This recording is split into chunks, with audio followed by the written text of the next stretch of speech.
Welcome back to Living Local. A local 13-year-old has an eye for flags.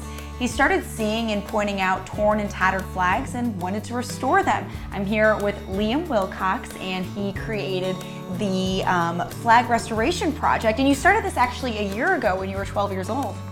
Yeah, so basically what my project is I go throughout the Quad Cities and really any other area and replace torn and tattered flags and just try to, just get flag etiquette out there and try to, give the flag the respect that it deserves. I love that, Liam. So what made you want to start doing this a year ago?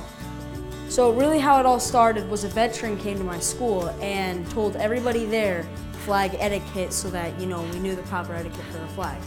And then after all that, nobody really came out. They just, they knew a little bit more, but they weren't really gonna apply it to their lives. And I didn't even think anything of it. And then way on later, I started going down the street and I saw a completely colorless flag tattered on the end. It was one of the worst ones we've ever seen. And it didn't really sit well for a while, and it was just kind of in that I didn't really know what to do. And then one day I'm like, you know what, I should do something about this. And so we went and we changed that flag. And then from then on, I kind of started noticing when flags were torn and tattered. And so then it spiraled out of control, and we met all these different organizations. And then eventually it just snowballed into a nonprofit. So. That is so wonderful, Liam. Did it surprise you how many flags were torn and tattered? It really did surprise me, because beforehand I thought, oh, they have a flag outside. Must be very patriotic and, American home. And then, later on, now that I have my project, I'll go and I'll notice it and I'll be like, maybe they just need a new one and forgot that they had it. And that's really the case for most of them. So. That is so interesting. So what is proper flag etiquette? What did you learn from the speaker at your school? So she taught us that you can't just throw away a flag. You can't let it touch the ground. Really, you have to respect it like it's, like a diamond. You just have to precious, yes. Yeah, it's like a precious thing. And even though there are millions of them all around America, they all stand for one thing, and they stand for what our veterans fight for. I absolutely love that. With Veterans Day coming up, it seems even more important. So you are at 135 flags and counting with this restoration project. What's the process look like? So when you see a torn or tattered flag, what do you do after you see it? Yeah, so depending on the day, sometimes we're just driving around looking for flags, and sometimes we're just doing stuff, going to the store or something. And we'll see a tattered flag, and then we'll just write down the address and then come back to it when we can. And then when we get up to the door, we just kindly ask permission, because we don't want to take down a symbolic flag for them or something that they got because somebody in the family served. And yeah, so after we get permission, then we take down the flag, and then we go and retire it over at one of the VFW's American Legions. Yeah, a lot of people are very passionate about what you're doing, Liam. How can they help this project? Yeah, so really they can help a lot if they just, it doesn't even really require donations. Just if you see a tattered flag, you can just go onto our Facebook page and then tell us about it. And it's really easy. And then another way that you can help is we have ambassadors that we have in other states. We have a couple in Texas and a couple in Iowa. And they go out and change flags for us. And now that we're a nonprofit, it's a lot easier to get everything organized to do that. And Liam has a really cool way where he records all the flags that he's restored. Liam, walk me through this map and how you use it. Yeah, so really how we used it is we wanted a system to keep track of all of our flags.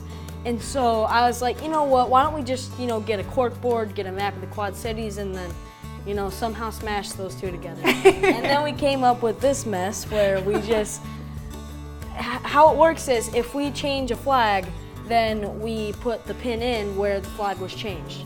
All the sticky notes are flags that we have yet to change, that we haven't gotten a chance to get to yet. Then there's a few that may be a little bit confusing. these three are in the middle of the river. Yeah, I was gonna ask about that. How does that work? So with the construction of the new bridge, a lot of the cranes have flags on them, and the cranes actually had torn flags on them. Huh. And so I don't know what kind of strings my mom had to pull to get them to change the three flags on the river, but they did get changed eventually. Unfortunately, the Packers won still. Oh, you know, you can only do so much, right? Yeah, you can only do so much. Liam's flag restoration project has gained worldwide attention and support. Liam, you have gotten so much recognition for what you're doing. Walk me through some of the awards that you've gotten. Yeah, so probably the peak of everything I've done is right up here, where I received a personal letter from President Trump. Right after that happened, we got to go later in March to the Illinois Capitol, where I got to be on the floor.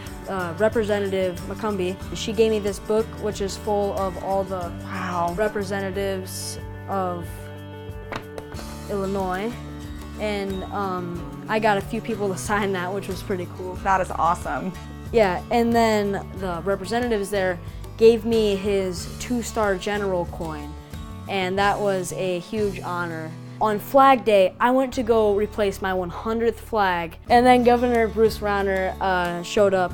He came up and shook my hand, and we had a great time, and he helped me replace the 100th flag. Later in the summer, I got to go to the First Army Ball, where they were celebrating the 100th anniversary of the First Army.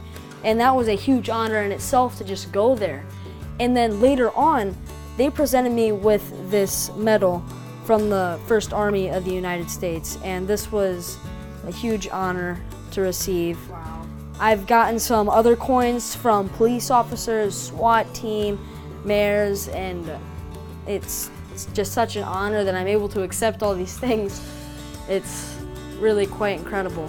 And then over here, I just received this recently from a veteran who was serving over in Kuwait. And he noticed my project on Facebook one day and just decided, you know what, that's pretty cool. And then he asked the base captain or whatever if he could have the flag from the base. And he got it, and then he brought it to me over just recently from Cedar Rapids. And that was just a huge honor to be able to accept the flag from a veteran. And it really meant a lot to me that, this is spreading out worldwide and that I get to affect veterans all the way over there. So I love that, Liam. Cool. So exciting to see how much support you're getting for your project. Yeah, thank you. If you have a torn or tattered flag and aren't sure how to properly retire it, the Flag Restoration Project will be having a collection bin at the Man Show happening this weekend, Friday, Saturday, and Sunday at the QCCA Expo Center. More Living Local is just ahead.